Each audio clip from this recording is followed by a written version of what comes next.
Lalaking teenager, binuli, binugbog at inihian. Isang 14-year-old na lalaking si Xiao ang halos mabugbog hanggang sa mamatay ng 4 na lalaki na mas malalaki at matatanda kaysa sa kanya. Nangyari ito sa Beijing, China. Ayon sa restrictions ng YouTube, hindi namin maipakita ang ganitong klaseng brutality dito, pero maaari pa rin namin ma-share ang kwento ng mga pangyayari sa inyo. Isang araw, si Xiao at 2 niyang kaibigan ay papunta sa internet cafe matapos ang klase. Hinarang sila ng 2 nakatatandang lalaki. Tumakas sa mga kaibigan ni Xiao habang si Xiao ay kinaladkad ng mga lalaki.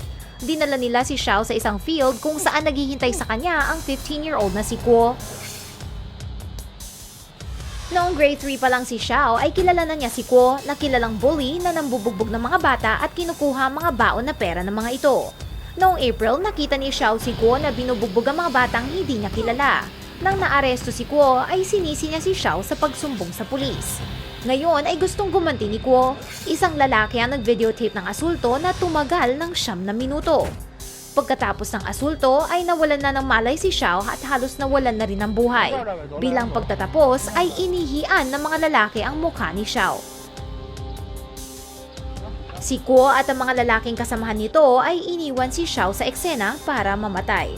Buti na lang at naligtas ang buhay ni Xiao. Nagtawag ng pulis ang kanyang mga magulang pero hindi pa naaaresto si Kuo at ang kanyang mga kasamahan.